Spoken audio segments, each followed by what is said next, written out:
So yung mga banateros, mga kabiyaya, welcome back to my YouTube channel, Jay Guevara TV nga po pala, isa sa mga banateros, brothers. At syempre, bago natin to simulan, don't forget to like, share, comment, and subscribe sa ating YouTube channel. At pakipindot na lang dito yung bell button para lagi kayong updated sa ating mga video araw-araw. So,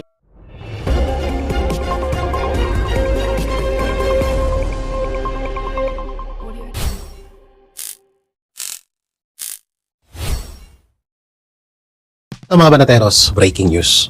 Ayon ito mismo sa kapatid ni Pangulong Bongbong Marcos. Ayon kay Senator Amy Marcos, nagulat daw siya na bakit daw yung mga idea niya o yung mga gusto niyang ipatupad na mga batas ay yun daw yung ibang mga nasabi or mga planong ibinalita ni Marcos Jr. doon sa SONA. Hindi naman kasi may tuturing na ano yun eh. Hindi naman kasi may tuturing na tawag dito na achievement yun kasi puro lang pagbabalita yung ginawa ni Marcos Jr. doon, di ba? So alam nyo naman na yun. Ngayon, itong si Senator Amy Marcos ay may mga sinabi sa amin na may posibilidad daw na hindi daw alam ni Marcos Jr. yung mga sasabihin doon sa SONA na yun. Ang tanong, sino kaya ang nagbibigay or nagsusulat ng mga sinasabi ni Marcos Jr. sa mga SONA. At ang malupit pa dyan, nabanggit mismo ni Senator Amy Marcos na parang scripted talaga itong magiging kaso ni Romualdez. Ito daw ay may mga bail at hindi mga mabibigat na kaso ang ikakaso kay Martin Romualdez. So alam na this. Alam niyo sa totoo lang sa una pa lang may hinala na ako na talagang mukhang scripted din talaga to, biruin mo. Sa sinabi sa maraming mga tao at sa buong Pilipinas ang nakapanood doon, nakakasuhan niya si Martin Romualdez. Kaso itong kapatid niya ay naging guest nga namin kahapon, 'di ba, sa Vox Populi. Hindi napigilan na hindi niya makapagsalita mapatungkol dito. So yung mangyayaring kaso kay Martin Romualdez ay talagang kakasuhan siya pero mga maliliit lang. So may bail. So hindi katulad nung kaila Senator Rodante Marcoleta, kaila Senator Jinggoy Estrada na yung mga kaso ay walang mga bail. Alam niyo sa totoo lang, kung may mga bail yung kaso ni Martin Romualdez, basic. Kahit sabihin pa nating 10 or 100 na kaso yan di ba? Sabihin na nating 100 or ilang tawag dito, ilang patong-patong na kaso ang isampa kay Martin Romualdez, walang problema kasi tangina, trillion nga yung ninakaw niyan, di ba? Yung 500, yung 241 illegal insertion lang yan. O doon pa lang, paldo na siya. Doon pa lang, marami na siyang pangbayad, marami na siyang pangpiyansa, di ba? O baka sabihin na naman ng mga loyalista dyan, yung mga vlogger ni BBM na fake news na naman ito, tangina, mas papaniwalaan pa ba kayo ng taong bayan? Kapatid yun, senador pa yun, may alam yun. No, may kinwento pa nga siya about sa Senado, sa nangyayari sa loob ng Senado. Pero siguro sa ibang video ko na lang yun ikakwento. Dito muna nga tayo sa mga kaso na gagawin at gawa-gawang kaso laban kay Martin Romualdez. Ang lupit, no? Grabe pa ikutin ni Marcos Jr. yung taong bayan. Grabe nila. Kaya pala, nung dineclare ni Marcos Jr. na tawag dito na kakasuhan niya ang kanyang pinsan, may acting pa siya na masakit daw sa kanyang masakit daw para sa kanya. Wag muna tayo, biglang nagsalita agad or sumagot agad si Martin Romualdez na sinirerespeto niya ang desisyon ng kanyang pinsan. Yun naman pala, papalabasin lang, nakakasuhan, pero lahat ng ikakaso kay Martin Romualdez, pwedeng magpiyansa. So, ganong kalupit, do. So, hindi siya katulad ng ginawa ni Marcos Jr. kaila Pastor, kaila Senator Rodante Marcoleta, kaila Jinggoy. So, hindi ganun. Hindi ganun yung magiging kaso ni Martin Romualdez. Alam naman natin na mas deserve ni Martin Romualdez yung mga kaso na ipinataw kaila Pastor, kaila Rodante Marcoleta at Jinggoy Estrada. So kung magtataka kayo bakit ang kinis ng mukha ko, syempre kakagaling ko lang. Kakagaling ko lang sa show at may mga makeup. Makeup lang po yan, ha? Hindi ganyan kakinis at kagwapo ang pagmumukha ko. Marami na naman mababash dyan, filter na naman yan So yun nga, mabalik tayo doon. Talaga, grabe ang tindi. May isa pang kinwento, si Senator Amy Marcos, off-cam, na medyo yung nabalitaan natin ng mga nakaraan na itong si Martin Romualdez ay medyo nagkagusot kasi nga ang gusto ni Martin Romualdez ay kakasuhan siya pero lalabas siya ng ibang bansa. At meron pa nga din sinabi si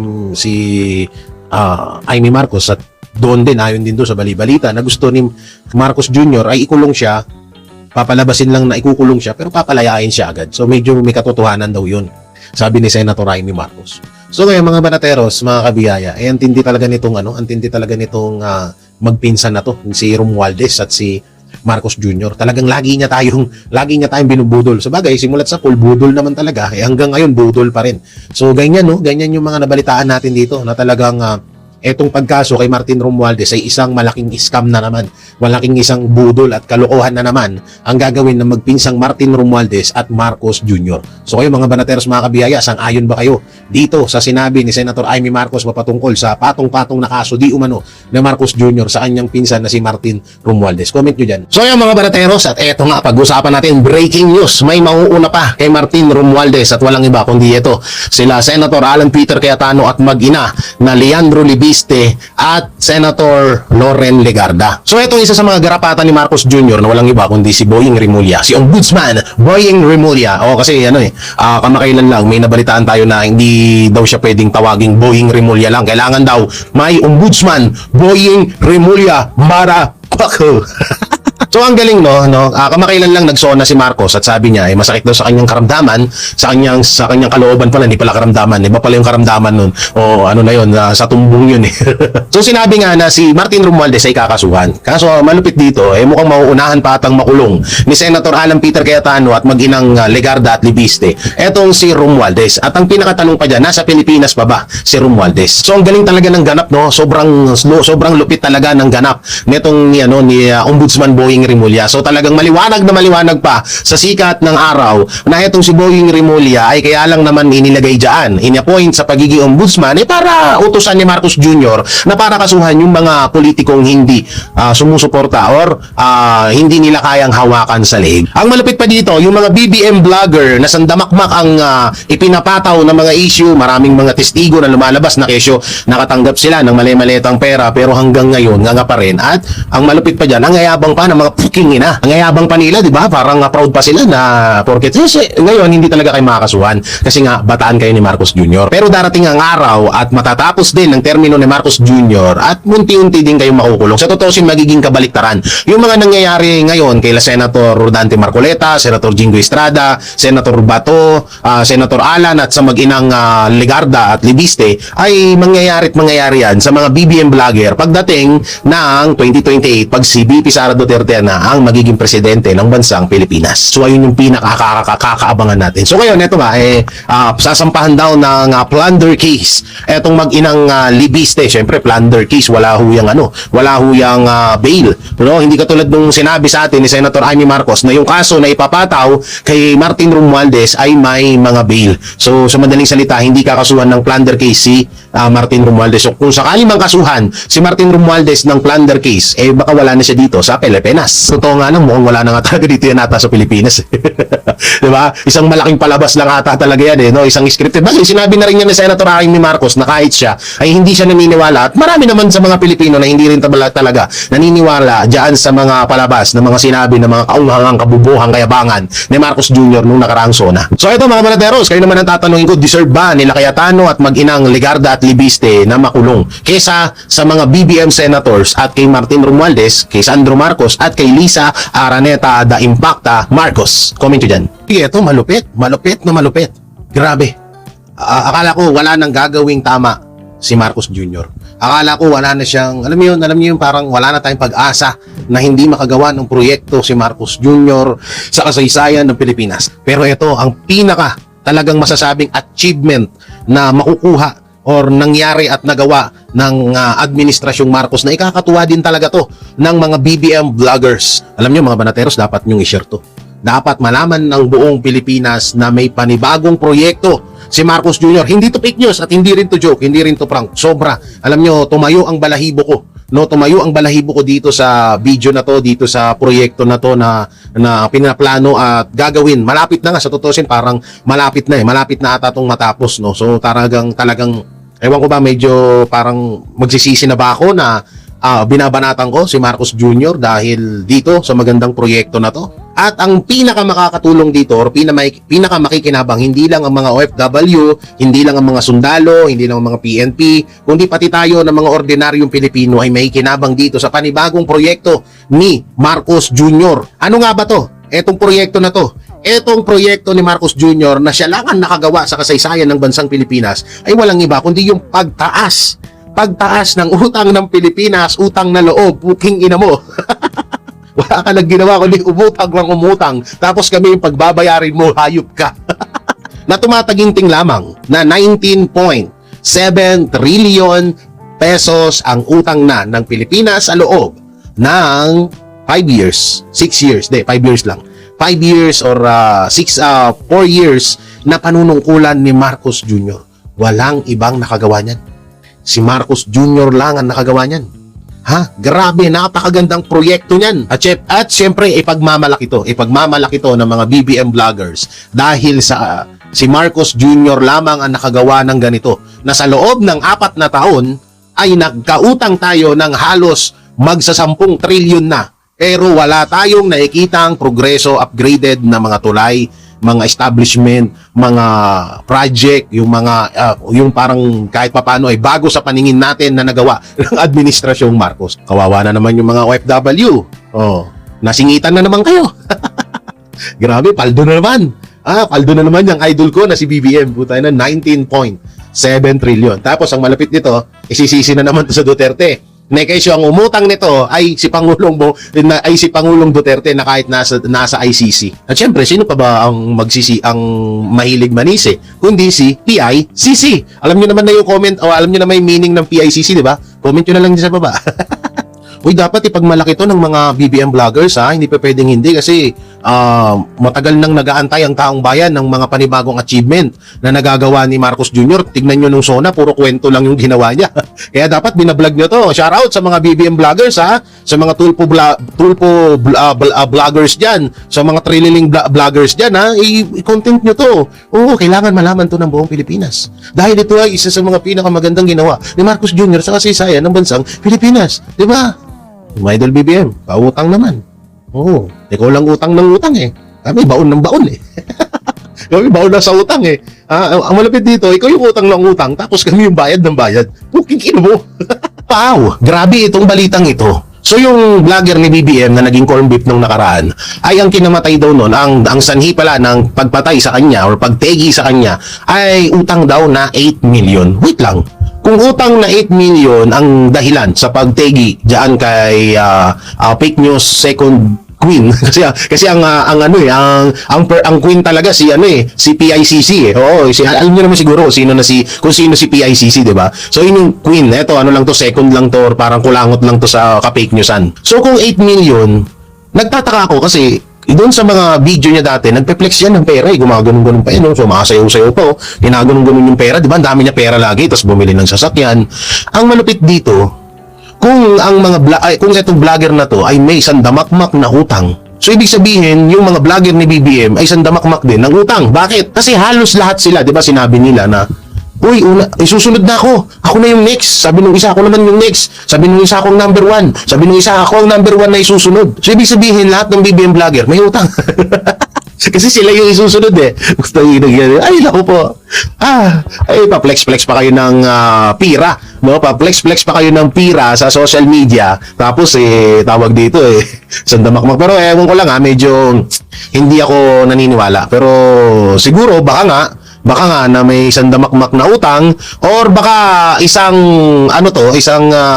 kasi may mga nabalitaan tayo na etong vlogger na to ay tawag dito ay involved daw or dati rin nagpupulburon mga ganun kasi dating off nga daw to, dating dating pakan, tapos siguro may nagkajowa ng isang nagkaroon ng ex na tulak at yun yung mga nababalitaan natin pero di naman natin pinapaniwalaan yun kasi wala namang sapat na ebidensya na sinasabi doon. At ayun nga, may napanood pa akong isang video dito kay Mike, ano bang pangalan nun? Mike Cerveza ba yun, no? So, sabi niya doon sa video niya, ang totoo daw na pumatay doon sa BBM vlogger ay miyembro daw ng INC. So, yun na naman yung pinupush nila. So, yung 8 million na inutangan nitong vlogger ni BBM ay INC daw yun na isang sindikato. May video ako niyan, nakasave. Ang pumaslang o ang utak, ang mastermind sa pagpatay kay Mima Alicia ay membro ng INC. O hindi ko sinabing ang pumatay kay Mima ay INC, mga INC, hindi kundi membro sila ng INC. Kaya nga, ayon sa ating bugwit, nagtago pa raw sa kapilya. Kaya nahirapan sila na mahuli. Nakasave, kaya isisend ko yan ulit sa kataas-taasan or isisend ko sa ibang mga iglesia ni Cristo para mapanood nila yung pangbabasto sa kanila ng vlogger na yan at para sila na bahala yung umaksyon. So sinabi nga doon sa video na INC daw tong inutangan nitong vlogger na to ni BBM. So grabe, no? Pati yung talagang pilit nilang idinidikit itong INC dito sa pagkamatay ng vlogger na to para siguro para yurakan yung kapakanan ng iglesia ni Cristo, ni Cristo. Ang malapit pa dito mga banateros, mga kabiyaya, ay ang tanga-tanga ng vlogger na nagngangalang Mike na yan. Kasi sabi niya ba naman, no? Hindi ko sinasabing iglesia, pero membro ng INC. Siguro ibang ewan ko lang kung natatakot ka na magaya ka kay baklang ukuluban. Takot yard. Akala ko tapang-tapang mo, tapos yun takot ka pala. Diba? Ano mo na, alam naman na namin yun, hindi naman kami tanga, at alam naman namin na iglesia ni Cristo ang tinutumbok mo. Nasave ko naman na yun at isinend ko na sa iba't ibang ng mga iglesia, at sila na bahalang umusga sa'yo. Ngayon, yun yung pinipush nila. Ang nakakatawa dito, kung ang sanhi ng pagkamatay nito ay utang pala, bakit isinisisi nyo sa Iglesia ni Cristo at sa kampo ni Vice President Sara Duterte ang pagkamatay ng corned beef na yan? So, ibig sabihin, kayo mismo ang nagpatunay ng mga fake news kayo, mga hindot kayo, at nilaglag kayo ng PNP. Traiduran sa palasyo. Naku, eto alam nyo, matindi itong nakalap nating balita na darating na 2027 ay magpaparamdam na itong mga tunay na traidor sa hanay ng mga demonyo. Hindi lang ito isa, hindi lang dalawa, kundi marami sila. Pero ito ang pinakaisa sa mga mali ata, maling-maling pinagkatiwalaan ni Bongbong Marcos. Itong isang tao na to, na bandang huli, ay ito pala yung tatapos, ito yung matatawag na talagang huhuda sa kanya. At hindi lang to basta chismis, mga banateros, hindi lang to basta hinala or bali-balita, dahil etong info na to ay nanggaling mismo sa kamag-anak niya, na aksidente niyang naikwento sa isang salo-salo or isang pagpupulong or isang matatawag natin na family bonding, at aksidente niyang naibulgar na syempre siguro baka itong mga kamag-anak niya ay tinatanong siya na bakit pati ikaw ay nakikisali, no? Bakit mo niyuyurakan yung natin, yung apelyido natin dahil lang diyan sa mga kagustuhan ni Marcos Jr. Siguro itong mga kamag-anak na to ay napagtatanto din na yung mga dinidiin nitong taon na to ay wala naman talagang kasalanan. At yung may mga kasalanan, yun pa yung pinoprotektahan.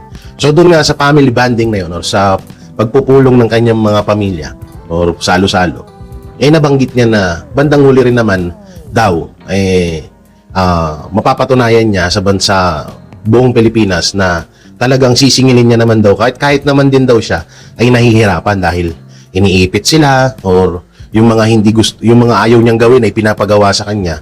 So talagang maaaring talagang may magkakaroon ng traiduran sa 2027. May sinabi pa nga tong tao na to, na sabi niya baka nga hindi nga abutin ng 2027 pag nagkaroon at nalaman or naramdaman na nila na medyo tagilid na ang kampo ni Marcos Jr.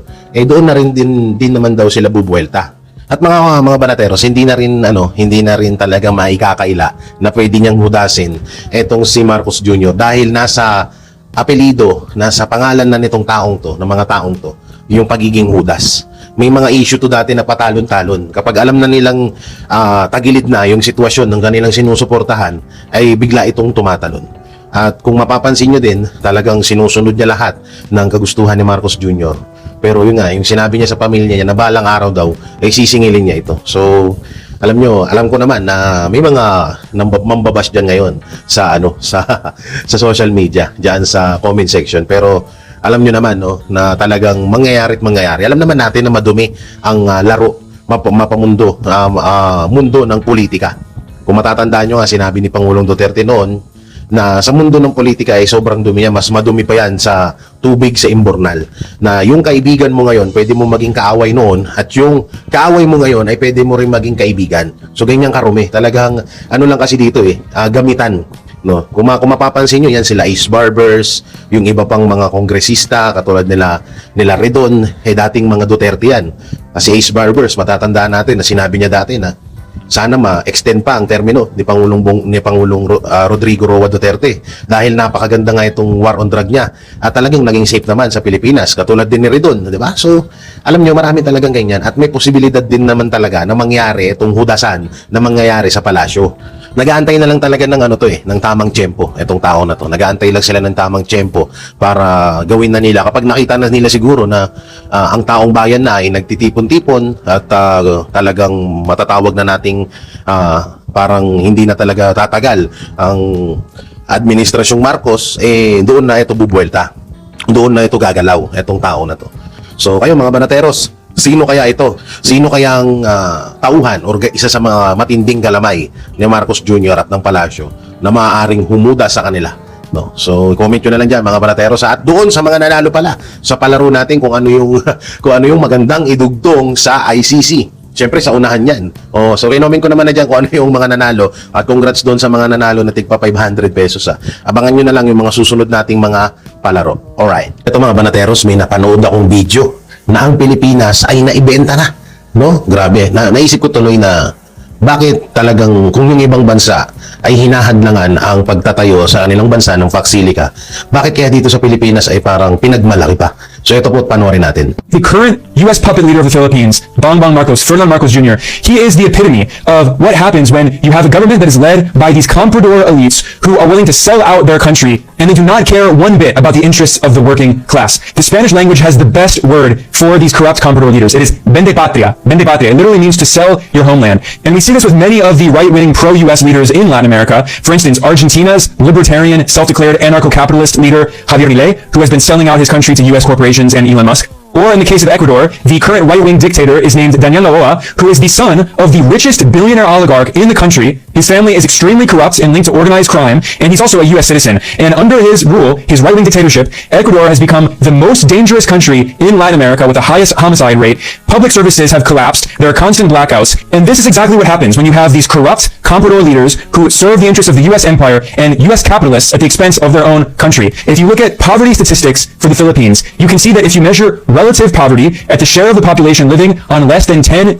per day, you can see that in China, which has a socialist government led by an independent communist party, the Chinese government has lifted hundreds of millions of people out of poverty. Meanwhile, in the Philippines, this poverty measurement of the share of the population living on less than $10 a day has not changed in the past 30 years. Since 1990, 80% of the population of the Philippines has been living in this measurement of relative poverty. While in China and Brazil, countries that have independent leaders, they have reduced poverty significantly. Another example of a success story is Vietnam. China and Vietnam have been remarkably successful in reducing poverty and raising wages, income. They are major success stories. On the opposite side of the spectrum, you have the Philippines, which is a complete failure in every metric. And yet, instead of trying to reconsider the abject failure of the Philippine government's political and economic policies, the corrupt oligarchs who govern the Philippines are once again betraying their people to serve the interests of U.S. corporations and the U.S. empire as it wages a new Cold War against China. Kayo mga banateros, ano ang komento nyo dyan sa sinabi ng isang Amerikano mabatungkol dito sa bansa natin na ibinenta na or na ibibenta na? Magiging back to normal na naman tayo. Back to normal na alipin ng mga kano, no? Magiging aso na naman tayo, magiging sunod-sunuran na naman tayo sa dayuhan. Alam nyo,